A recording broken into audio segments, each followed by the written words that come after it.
Hey guys, welcome to another episode here at Brinkspark.com. Today I have a guy with me who has a very special background, and it's a pretty cool one. And of course it has both its merits and some, complications and drawbacks, and we're going to get into that. Now, this guy's a combat veteran with the U.S. Marine Corps. He's been in law enforcement as a detective for years. I believe he's even been in a part of the SWAT team in law enforcement in the US, and he's got a lot of insights into leadership and into masculinity and into being, living the life that you want, even if it's outside the box, or maybe especially if it's outside the box, and living life for yourself and not other people. I've heard him speak several times before, and I was really excited to get him on here. It's going to be a fun talk, I believe. Constantine, thank you so much for being with us. Thanks for having me on. Appreciate it. You consider me up with some of the guys up here that I've seen on the list. Oh, absolutely. I mean, I've seen you speak on several of the other or on events with several of the other people that we've had on Brinkspark, and it's always your talk is always one of the ones that I make sure I never miss because it's always fascinating to listen to you speak. But before we get into what you teach and what you coach guys on, let's talk about you. What's your story? I mean, you have a big background. You've done a lot of stuff. So tell us a little bit about how you started out, what you did, and how you ended up where you're at today. I keep learning more and more about myself as more work and research I do. But I'll start off from the very beginning. I was a little kid, and I'm actually not supposed to be here.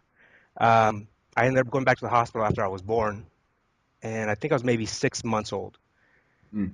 And I don't think I've told this part of the story before. I might have told it once, but either way, I ended up back at the hospital. I required surgery because they didn't know what was wrong with me. They thought I had a tumor. So have you ever seen a 6-month-old baby? They're only about this Yeah. big. So they had to cut me open and take out a piece to see if I had a tumor or not. And then after surgery, I was in the waiting room and apparently I flatlined. I went dead. I died. I died. And then the nurse didn't give up, so she brought me back. And then I flatlined again. And so I'm like, the nurse kept working on me, and she brought me back. And that's a story my mom told me because she just like, I'm the firstborn. And that kind of story stuck with me because I figured just over the years that I'm here for a reason or a purpose. And when I've completed that purpose, my time is up. Mm. From there, I have a hard time saying that my story is unique because I've heard so many other stories from other people who've done a lot of things. And as I get into it, I'll talk about it. But like I just see myself as everyone else. I don't see myself as any better or any different than anybody else. It's just I really focus on the mindset and the belief system. You put my mindset and belief system into anybody, they can just be just as successful as I am or anybody else is. Mm. Uh, Out of high school, went into the military, went into the Marine Corps, went into Iraq, came back, and then actually moved on into the Air Force. I wanted to be a medic. And then from the Air Force, I did a short stint with the Air Force. Then I jumped over to the Army to be military police, and I finished my contract with the Army. So I served on 3 different branches. Mm. From there, I got picked up from a law enforcement agency, and I was with them for about 12, 13 years. And my dream goal as a kid was to be on the SWAT team. And I eventually made it. I beat out my competition. They were only looking for one person. And I just happened to be literally one of the new guys on the agency, and there were a lot more senior people, but I still got selected. So that was an accomplishment in itself for me. From there, I was in a long-term relationship after I got from Iraq, but I didn't know anything about relationships. I've read a lot. I'm a romantic person and I like to read a lot, but back 10, 15 years ago, the only books that are out there are just based on from therapists on relationships, and it was more statistics. I didn't learn anything. My relationship ended, and I was so focused on my career, climbing the ladder, and I was very good at it. And I was very successful, but my relationship literally just turned into a friendship. It just kind of like 2 people eventually just living together, and that really bugged the hell out of me. So I put all my attention and focus that I was putting on my career path from firearms and martial arts and investigations and so forth to now learning about relationships, learning about women, learning about communications with people. And then for the past, I want to say 8 years after that relationship, I've dove into it from almost spending every penny I have from traveling the country in the US to Canada to Europe, just learning from anybody and everybody that I could, from attending masterminds, workshops, and getting one-on-one coaching. So I've seen the value of relationships with men and with women, and my focus now is what I've taken from the military, what I've taken from law enforcement, and applying a lot of that leadership to men and to what other men are looking for in leadership. And if you want to be a leader, uh, how to lead men and how to lead women. I think I can summarize in those three words, and that's where I'm at today. That's very cool. Now, I mean, obviously you have a lot of experience in hierarchies with your service and law enforcement and everything. What's the the transfer from that type of environment to the real world that most people live in? Like, what's the similarities and what's the differences between being in a hierarchy in, say, the Air Force or the Marine Corps and standing out as a social leader with friends and relationships and stuff like that? It's funny you bring that up because it brings up a story. I was on a ship, and there was a commander, which is equivalent to a colonel. I believe that's what it is. Maybe more. I don't remember the Navy terms. But he said, in the military, we live in a made-up world. And then there's a real world. And the real world is where everybody lives in. In the made-up world, we create a rank structure. We create hierarchy and rules that we have to follow. So a lot of that can be brought over and applied into the civilian sector. I believe I read an article a couple of years ago, and I could be wrong. I don't remember quite what exactly it said, but I believe the top Fortune 50s in the world the CEOs are former military people, whether they were the Huh. generals or they were colonels, but they were hand selected because they know how to run organizations. Hmm. And a lot of that has brought some of the veterans, a lot of the people that get out of the military, they're transferred out into the civilian sector. They're accustomed to working under certain rules and certain guidelines that what some people, when they go to college, they don't. In college, I went to college and I learned that they don't teach camaraderie 101. They don't teach teamwork 101. They don't teach discipline 101. They don't teach integrity 101. It's about you being successful and climbing the ladder, but it's all about you. And so a lot of the college people that have problems when they get into the workforce and they want to climb the ladder and reach supervisory or managerial positions, they don't know how to deal with people. They don't know how to manage them. They don't know how to talk to them. They don't know how to lead them. All they know is that they know what they had to do to be successful, and all they can do is observe senior people and how they treat others, and they assume that it's how it's done. And that's where a lot of the problems in organizations have. Now, my focus is not on organizational leadership. I'm more about individual one-on or personal self-leadership of Hmm. you, the individual person, becoming a leader within your friends, among your coworkers, and if you want to climb the ladder and then be a supervisor or manager or whatever, wherever there is more, you can do that. So the way I describe it is, you have a wolf pack, learn how to work within a wolf pack. Eventually become so good that you either become the pack leader or you become a lone wolf. And as a lone wolf, you are the all be all master expert of your field. Whether you know how to work with a group or you don't have to. Hmm. And that's kind of the best way I can describe it, I think, if that answers your question. Oh, absolutely. So you decided to that you wanted to teach people more about leadership and standing out as a leader in their own life. Now, what does that mean for, the everyman? Someone who has a regular job and the girlfriend or the wife or the husband or whatever it is, and feel like they want to take more control of their life or their relationship or whatever it is that they need to be, stronger in. What does it mean for these people to be a leader? What is that? It's, How are you a leader? it comes down to success. It's not taught in school. They teach principles. You can pick up a book on leadership, but you're not going to gain the experience from reading a book. You can read 100 books on leadership. You can quote me word for word that you know about leadership. But if I put you in a group of 20 men and women, and you treat one differently, or 50, you would not know what to do. Mm, And this is what men and women in general are looking for. They're looking for leaders. They're looking for someone to take the lead. They're looking for somebody who can make a decision and then either face the consequences of the results or accept also the gratitude that comes with it. It's one of two ways. And I've just being out once I got out of the military, I've seen so much of the people that are very timid. They wait for somebody else to take charge. They wait for somebody else to make a decision. They wait for somebody else to take the lead. And men are looking for leaders that they want to follow. They're looking for mentors. They're looking for coaches, someone that can show them the way. And we lost that. We lost our way. Even same thing with women in relationships. They're looking for a man who knows how to make a decision, take charge. And the most common basic one that comes to mind is when you want to ask a girl out to dinner and you pick her up and the first thing you say is, "Where do you want to go?" And she looks at you like, "Well, you asked me out. You're the man. You make the decision." And women, when I do my talks, find that very, very attractive. A man who has the date planned out, a man who says, we're going to do this, this, and this, and this, and knows that even if the plan doesn't, if things don't go as planned, he can think quickly, change course and direction, and come up with something else. Hmm. You know, and So people obviously respond very well to leaders, but why is it important to be one? if you want to be, you can, I think, once again, and these are a lot of quotes that I read, I just don't remember who quoted them, but they said, it's lead, follow, or get out of the way. You fall in one of those three categories. The importance of it is you can just settle, be where you're at in life, making minimum wage,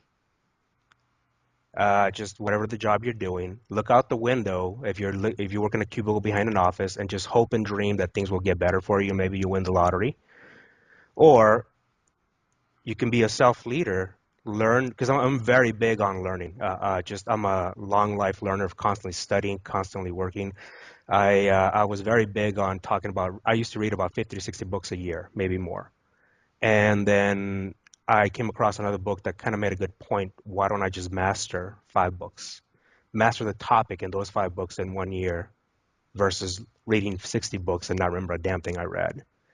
So being a leader, it's just, it's taking that first step. They say, the journey, 1,000-mile journey, it started with one step.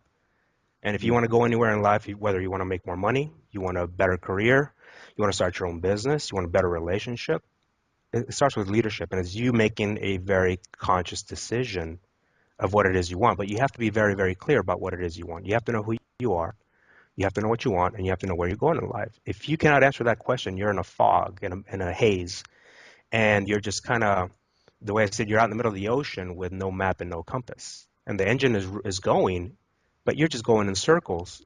And if you don't, and the realization I came to was, if as we get older, all of us, we realize that 5 years ago seems like it was only a few days ago. 10 years ago was only a few days ago. You got to ask, what have you accomplished in the past 10 years? Well, if you realize that if you're doing the same thing you are doing today, you're doing the same thing 5 years ago, still trying to figure it out, hoping it lands in your lap. Realize that 5 years from now you're going to be in the same spot. Hmm. So what about the people who, because there seem to be a lot of people who don't know what they want, or at least that's what they claim. They're not really happy the way things are, but things are okay, so they're going to stick with it because they don't have that good idea or that big ambition or whatever it is. What does that mean to you? What do you do when someone approaches you with a question like that? I do come across quite a few people, and honestly, I don't think they want to know the answer because Hmm. it requires work, and nobody wants to work. It requires for them to take action. That's one of the biggest things with my clients, and when I do my seminar talks, the first things out of my mouth when I'm telling somebody what to do, it's take action. You have to take action. You have to take action, because if you understand how the mind works, if you have a dream of doing something or you want to do something here and now, you said, this is my plan and intentions. Hmm. And until you take action, you're not going to know whether that is what you really wanted. Because once you do it, you're like, oh, wow, this isn't what I really wanted. And the past 5 years, this is what I thought I wanted. I've wasted so much time. But now that I realize that I don't want it, you clear it out of the way, and it allows your mind to come up with something new and something better that you may want. But the only way you're going to find that out is by taking action and trying it out. It's like Hmm. hoping that I've always wanted to taste vanilla ice cream. That's all I want. And it took you 5 years on that journey to get the vanilla ice cream. You finally landed on your lap, and you tried it, and like, oh, it's not that good actually. But there's chocolate, and it's over there. If I would have tasted vanilla the moment I wanted it, I would have known that I didn't like it. I could have spent tasting chocolate, which is what I really love. Mm. and it's just about taking action and realizing what it is you truly want. But uh, I have a tendency to go in circles, and over time, I'm going to close the gap. Uh, and I just lost your question. Just how do you help these people who don't know what they want, or at least that's what they say. But I Ye- mean, you touched on that, but Yeah, even I myself was holding myself back because I have a lot of skills, and I'm very into firearms, tactics, teaching how to shoot, how to run, how to gun.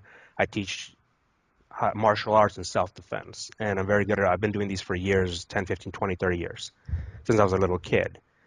Now, I'm also very interested in marketing and business. I really love that, learning about that as well, and I love coaching. Now, like many people out there, that's five things that I want to, four or five things that I would really like to do, and it's like I'm holding back. Well, I'm just going to work a little bit of my 10, 3 or 4 seminars on my firearms to keep my skills up a year, 3 or 4 seminars on my martial arts to keep up my skills. Spend a couple hours a week on learning about marketing and business, and a few hours on my coaching. So I'm spending literally 20% here, 20% here, 20% here, 20% here, and nothing gets accomplished.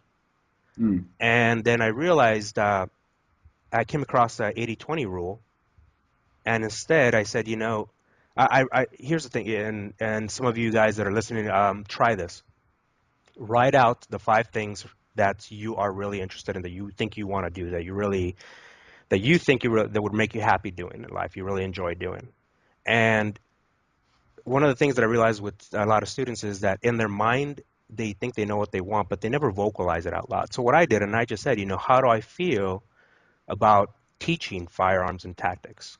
How do I feel about it? I said, I really love doing it. I enjoy it, but mm, I can't see myself doing it for the rest of my life, even if I made a lot of money. I think I would get bored over time and I would want to do something else. So that bumps down. I said, what about martial arts? I've been doing it since I was a kid. I love teaching self-defense. I love teaching women. I love teaching men learn how to protect themselves, but protect their families, protect the women in their life. But I can't see myself teaching it for the rest of my life either. As much as I love it and enjoy it, I might want to teach it part-time. So I can teach firearms part-time, martial arts part-time. Okay, those bump down. I love marketing. I'll leave it up there because I just like learning. It's a challenge, it's a game. But my coaching, I can see myself coaching day in and day out. But what I really love, I think, is my workshops and running workshops and seminars, more of workshops, hands one-on-one, really transformational work with people, working and talking to them face to face. I said, yeah, I can see myself really doing that. I can see, even if I didn't make that much money, I could really enjoy spending my days and nights working with people for a week or 2 week long immersion workshops where I can really cause transformations. And that's what I had to do out loud, talk to myself. I might as well talk to a fucking post. The post will not talk back to you. It will not make faces. It will not judge you. mm, It's a lamplight. It'll just sit there and you just talk and talk and talk, and you're going to realize, like, wow, because all this time, all these years, I've been investing and bettering myself in these skills, but I'm realizing, you know what, if I put all that 80% into just 20% of my coaching and mastering that 20% of it, I'm going to realize this is what I really want to do in my life. But if you don't do that, the fog of so many options are going to hold you back. mm. So it's a question of actually not necessarily thinking of new things, but eliminating things that you're already spending a lot of time and effort on to find out what that true path or that true ambition that you have really is. Yes, yes, and that's what I did. I had eliminated, and I said, well, I have all these skills, and I still want to be able to apply them and teach them, and all I'm going to do is roll them into my workshops, Mm, into my retreats. I'm still going to add them. That's what I do. And I'm able to do everything, but the overall umbrella is transformational work. And I mm, just apply all the skills that I've learned. So if anybody that's interested in becoming that's into fitness and personal training, whether it's nutrition, there's something in there that you like, and you got to really decide you got to take that 100%, right? Take that 80 and invest that 80% of energy into only 20% of it. Master it. mm, And that's what I learned. It's just mastering my coaching side of things. I'm not going to become, I am an expert in the other fields, but I really want to master this side of the mm, transformational work, and that's what my attention is on. And hopefully, those of you that are in a fog, and like I said, touching upon the three things of knowing who you are as a person, if you don't get feedback, and I really believe on coaching, I mean, one-on-one coaching or attending a mastermind or something. Be part of a group because as men, we're lost and we don't know where we are and where we stand amongst other men. You don't. Mm, And in the military, is something that we do find out. When you're around 20 or other high-level group of men, you start to see where you land. And you get a lot of these cocky, arrogant guys that were high school football players. They come in and all of a sudden they're around these other top-level guys. They're like, wow, I am not as good as I thought I was. And they become very, very humble. And then they right. start to learn. And then they can see now where they're at. They know, they start to see their weaknesses, then they want to improve and they want to become better. But a lot of Mm, us as guys in general, we're on our own, just walking around, and a lot of our insecurities hold us back. We don't know what we want. We don't know who we are as a person. They can't stand and say that these are my strengths and these are my weaknesses. So right.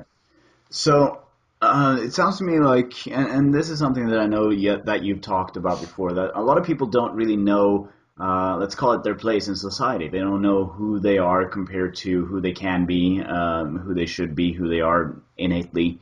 And this seems to hold a lot of people back. There's a lot of men, especially out there, who has this box that they're trying to fit into because it's safe, not because it's what's right for them. So they end up doing what society expects from them. How can you break out of that and become a leader of your own life if you've spent your whole life just following other people and doing what you're supposed to be doing? get a new group of friends. And the reason I'm saying that is because the reason you are not stepping up and speaking up anymore is because the people that you're around are comfortable the way you are. Mm, And you are, out of those insecurities and self-doubts that you have, you wonder whether what you have to say holds any value.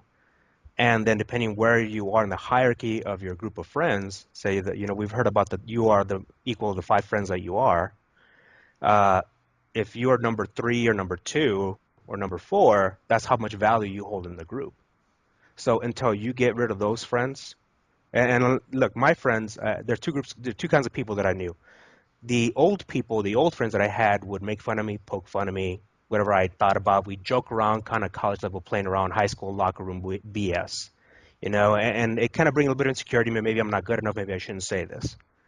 mm, My new group of friends, no matter what I say, they're going to support me and say, hey, man, I hope you make it. Hey, I keep trying. Hey, here, let me help you out. My group of friends and my new group of friends are all about me, very supportive. Those are the new friends that you want.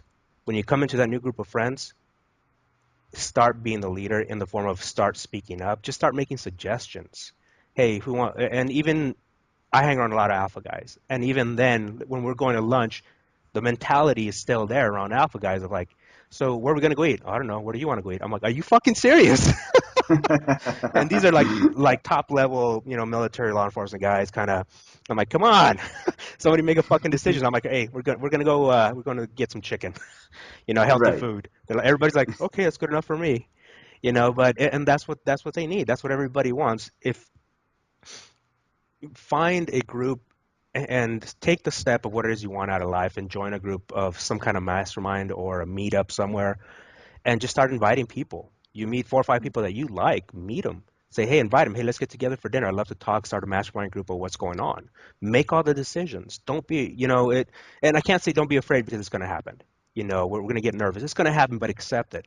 And what allowed me to be more vocal, because I was very, very shy. I was very shy up until a few years ago, is that I realized that uh, everybody's just as nervous as you are. Everybody's just as scared as you are.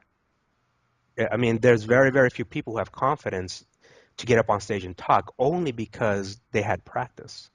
Mm, That's the only difference is they practiced it. And a lot of you guys don't have the practice of hearing yourself speak up vocally and being loud.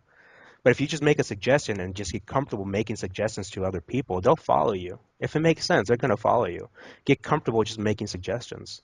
Get mm, comfortable just saying, "Hey, let's meet up on Wednesday night, 7 o'clock, at this restaurant, just to catch up and talk." And then afterwards, say, "Hey, those of you that want to hang out, there's a bar or there is a club. Let's go over there and hang out. mm, Hey, be the leader. Hey, let me buy a round of drinks. What do you want? What do you want? What do you want? I got it." It's taking care of your people around you, and little by little, they're going to look up to you and respect what you have to say. But you have to start talking. Yeah, and it sounds to me like you're talking about, just making the small decisions. They're not even decisions, but suggestions. Because it seems to me a lot of people who think that, to become a leader, I gotta, make all the calls. I gotta carry all the responsibility. I gotta do all the big stuff. But you're saying, start out with the simple stuff, like where you're gonna go eat, or what club are you gonna go to, or whatever it is. And you're not telling anyone to be, in charge and telling other people what to do. You're just simply saying, it wouldn't kill you to make a few suggestions instead of going whatever. It is, and my style, there's different styles of leadership, and mine is more through empathy. I'm very, very empathetic person. And so my style of leadership is really, what can I do for you? How can I help you to make you better? What are your problems? What are your issues? What can I help you? That's my style of leadership, and is following the law of reciprocity. Over time, people are going to want to do things for you, and the more decisions you make, the more vocal you are, and the more you speak up, the more people are going to look towards you, and they're going to make you the group leader. Not because you're going to stand up on stage and say, I am the leader. It's so much as he has the answers, he's thinking ahead, he's making decisions, he has great ideas, and I like what he has to say. They're going to come to you automatically looking for leadership. But it's not because you said your ego or your arrogance of, I know I'm good. And I come across a lot of intelligent guys, or a lot of smart guys, their ego plays a role in it, that because they're so smart, they think they should be in charge. And I'm like, no, you may be book smart, but you're not street smart. And there's a difference, knowing how to connect and communicate with people, that knowing how to lead people where they want to follow you, and creating a loyal following. Hmm. That there's a thing about respect in the military, but I, there's respect and then there's loyalty. And respect is, I will do what I have to do because you told me to do it out of respect for the rank and hierarchy. But then there's loyalty because you went out of your way to look out for me. I will do everything I can, day or night, even while you're sleeping. I'm thinking of how I can help you. That's Right. loyalty. And that's Hmm. what I look for in my people, and that's what I want to create in them, to learn how to create loyalty, to create a raving, almost a raving fan, a crowd that follow you, that support you, because you don't have eyes behind your back, and you need people to look out for you. And you need that tight group of friends who are constantly looking out for you. And as a leader, you look out for your people look out for you. And that's how it works in a wolf pack. As Hmm. a leader, it's So not. for the people who want to create more of that and have, not only be a leader, but have loyalty from the people that they lead, empathy and taking care of your people is the way to go. For me, it is, and I'm speaking from first-hand experience, that that's what has worked for me. A lot Hmm. of it is more from one-on-one. I've always been pulling people aside and just talking to one-on-one, and it builds more of a bond of, hey, what's going on? Hey, this is what I see. This is what you need to work on. I'm not putting it out in the open in front of everybody else, because then that Hmm. lowers their value amongst everybody else. I correct the Right. problem or the issue. I let him know what I saw. It's just a tip or suggestion. He's welcome to take it or not. As a friend, I'm looking out for you. When we Hmm. go back into the group of 5 or 6 or whatever, guess what? I do that individually with each one. They have nothing bad to say about me, and they will Right. not only they won't say anything bad. They will talk good about me amongst their friends, and when they introduce me to other people, that I'm someone who looks out for them, so who's a good person in general, and I'm not out to get anything.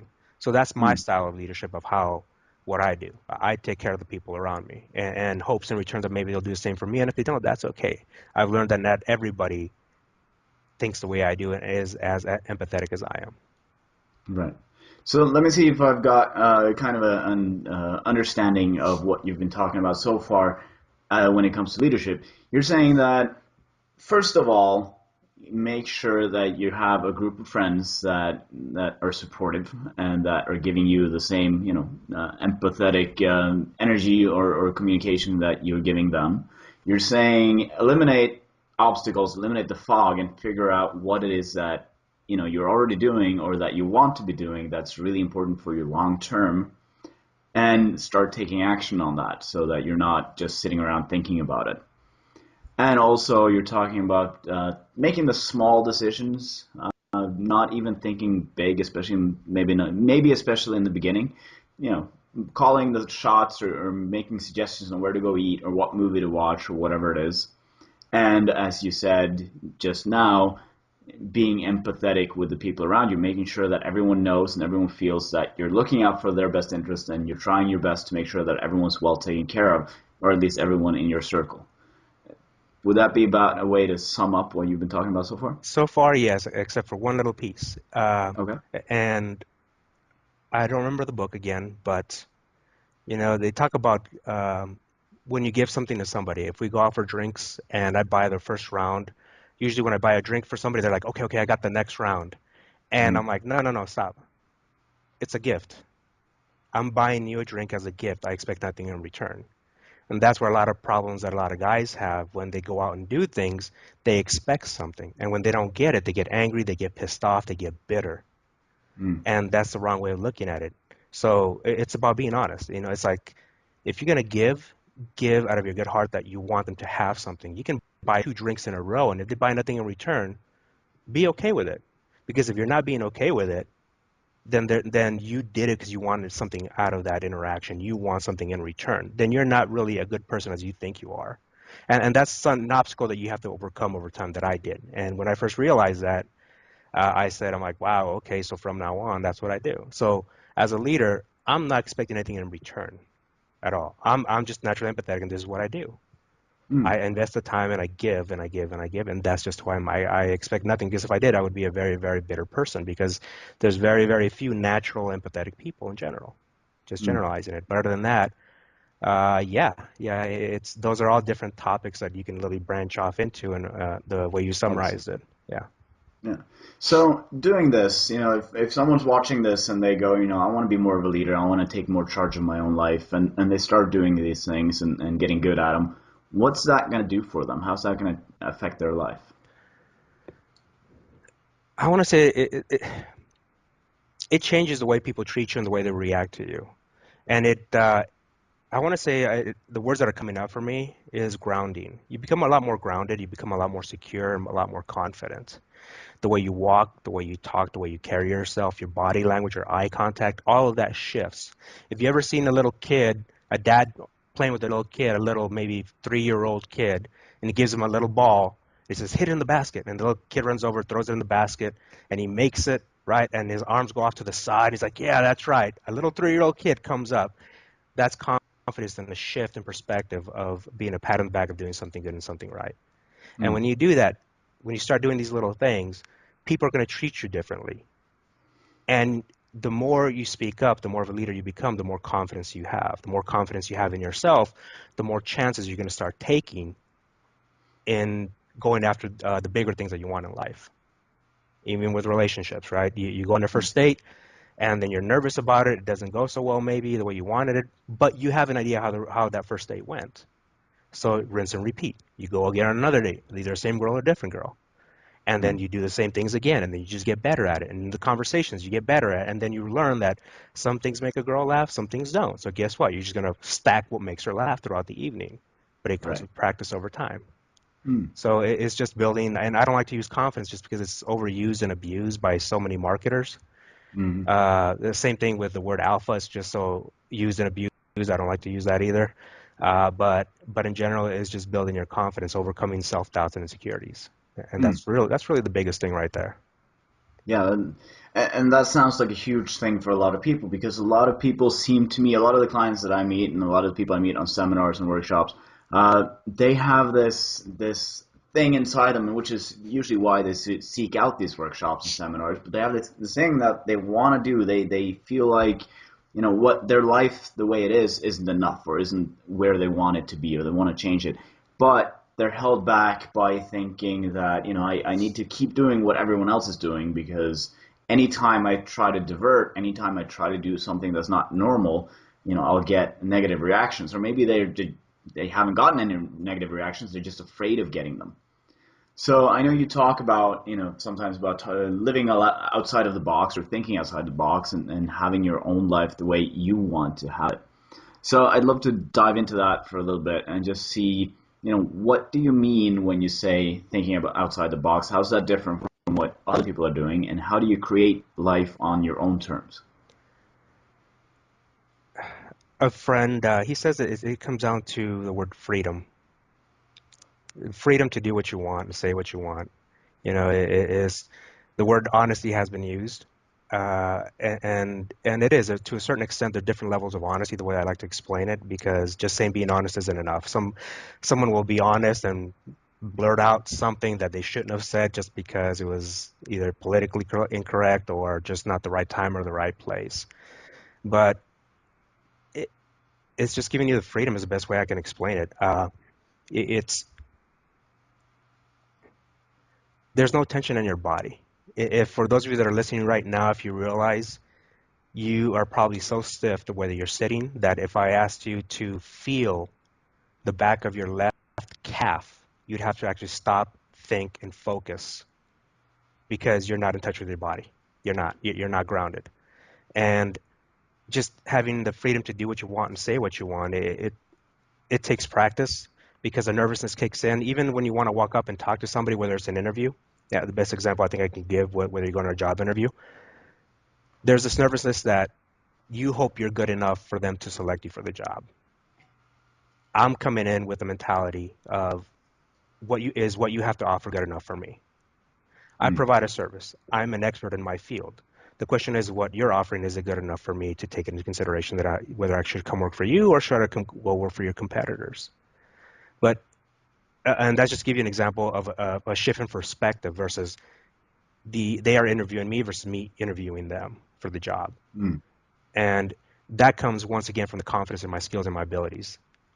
That comes from all the training that I've done that people don't see. They think that I just walk into a shooting range and just shoot, or I just walk into a martial arts gym or dojo and I get in there train with everybody and I just make it look so smooth and so easy. Well, they don't see the hours that I spent, the weeks and nights and weekends and sacrificing barbecue parties, birthday parties, pool parties, vacations, because I was spending my time out in the sun or out in the gym just sweating it out and getting hurt. But that built up my confidence over the years. And that gave me the freedom, to a certain extent, to be a bit more vocal about who I am and what I want. But to my lifestyle is to just learning to be more honest and about your thoughts and your feelings when you open up to people. And not having the fear of them accepting you or not accepting you, and just touching upon, like you said, the box. We all put ourselves in a box and we live by certain rules, and those rules keep us inside that box because we want people to like us, we want society to like us. And the way I broke out of that was I just started speaking up more and more about what I liked, what makes me happy. As in, once again, I started to lead and saying, you know what? I don't like this music band. I don't like what they do. I don't like the fucking hair. I don't like their fucking blaring blast, whatever. Now, out of that group of friends that I thought were my friends are not going to like that. And they're not going to want to hang out with me. And you know what? Good. I just weeded out people that have been holding me back. The one or two that stuck around are my friends, and they accept me for who I am and what I am. And I don't have the fear of having to hold back my thoughts and my feelings anymore. I am more free to express myself. And I got acceptance from one or two. And then the more I talk, others that hear me are going to be drawn in to what I have to say. And they're going to want to hang around with someone like me. They're going to want to make me one of their part of their top 5 mastermind group. Because we all think alike now. Only until you start vocalizing who you are and what you're honest about will you start to attract the like-minded people. Like if I'm into business, running my own marketing, when I start talking about marketing, my certain thoughts and ideas, I'm only going to attract people that are into the kind of marketing that I like. You know, I am only going to attract people that are empathetic people, that like to give. There are those people that are all about the money. They're going to push me away. I don't want to be in their group. I'm not that kind of person. But when I hear somebody talking about being empathy and about giving, they're going to draw me into that group, and I'm going to become a part of that group. And the more honest I am, I'm breaking out of that box. And then the less stress I have, the less I can assure you your blood pressure will drop because you're not worried about what other people are thinking. Not anymore, because you don't care. I don't care. And the reason I say it's because, aside from my mom, nobody's going to house me. Nobody's going to put a roof over my head. They're not going to put money in my pocket. They're not going to give me a floor to sleep on. So why do I care what they fucking think? I don't. That's something I had to realize and come to terms with. The people that are willing to do all this are the kind of people that I hang out with because they know I would be willing to do it for them. So this is interesting because one of the first things you were talking about was, you know, get a new circle to live in, or a new circle of friends, new people to hang out with. And then it kind of circles back on itself once you've gone through the process and you're actually speaking your mind and you're vocalizing your thoughts and your desires and your wants. Then you'll automatically start having new people in your life, which would be the right kind of people, the people who kind of fits into what you're trying to create. So I don't know. To me, it sounds like a circle, and it doesn't really matter where you start when you draw a circle. So you can start by finding these people and cultivating relationships with them. But at the same time, the easiest way to do that might be to start vocalizing your desires and your thoughts, and then that'll happen automatically. And doing that, you'll get the same experience in making suggestions and making calls and creating your own life and path. So it's funny because everything you talk to seem to be very interconnected with the other parts of it. It is, and that's why I've had such a hard time coming up with how to describe it, because the book that comes to mind is Miyamoto Musashi's Book of Five Rings, and uh, it's a book on strategy, on martial arts, and he has a book of five rings, where for me, it's just a different perspective on it, that each ring is connected to the other. A lot of us think, and I realized when I first started my journey into personal development and transformation, I went to San Francisco and I took a workshop up there. And then a year later, I was helping another coach out in Los Angeles. And it just happens that one of the coaches that was coaching me in San Francisco happened to be helping out in LA. And when I walked into the room, that coach, she walked up and just kind of just beamed right at me, just walked, and she's just totally relaxed, and she's like, "Wow, I almost didn't recognize you." And I'm like, "What do you mean?" It's like, you are nothing from who I met the first time in San Francisco." Hmm. And that's the kind of transformation I'm talking about. That even in my mind, I thought nothing changed, but there was a full circle of transformation. I'm right back where I started, but I'm on a new level. So everything Hmm. that you're doing is interconnected with everything else. It doesn't matter where you do or where you go. A lot of people think that they start somewhere and they're going to end up somewhere else. No, no. You're doing this. You're just becoming a new, better version of yourself. You're just Hmm. discarding a lot of the crap and a lot of insecurities and issues that are holding you back. And that's the end goal of it, is a lot of things that we need to add more and more and more to become better. It's like, no, no, no, get rid of all that shit. The more shit you get rid of, the more comfortable you become in yourself and in your body, and just an offhand shoot. No, I'll leave that part of it. But it's gonna lead into something else. But Right. yeah, it's just going full circle of breaking away from that box that we're in, and society put us in that box. Our parents put us in that box. Television, the movies, the people in general around us put us in that box because they want to be comfortable. And Hmm. society tells us, at least in the U.S., that don't say anything that's going to offend other people. Don't do anything that's going to offend other people. I'm like, you know what? That's a pretty fucking miserable life to live in that box, to not be open and be honest about who you are and what you want, what your thoughts are. But it's about being, as for men, because I like to work with men, it's about being a gentleman. There's a different level of it. There's a gentle man, but you're still a man. But you have the power and the strength and the will to be gentle with people around you because you're there. There's nothing about having to show off. There's nothing about being arrogant or conceited. The more power you have, the more gentle you are, the more empathetic you are to the people around you, because you are where you're supposed to be. You have nothing to prove. Hmm. That's great. And I think that's a really good place to start wrapping up too. I mean, we could probably talk about this for several hours, but people would get, sleepy after a while.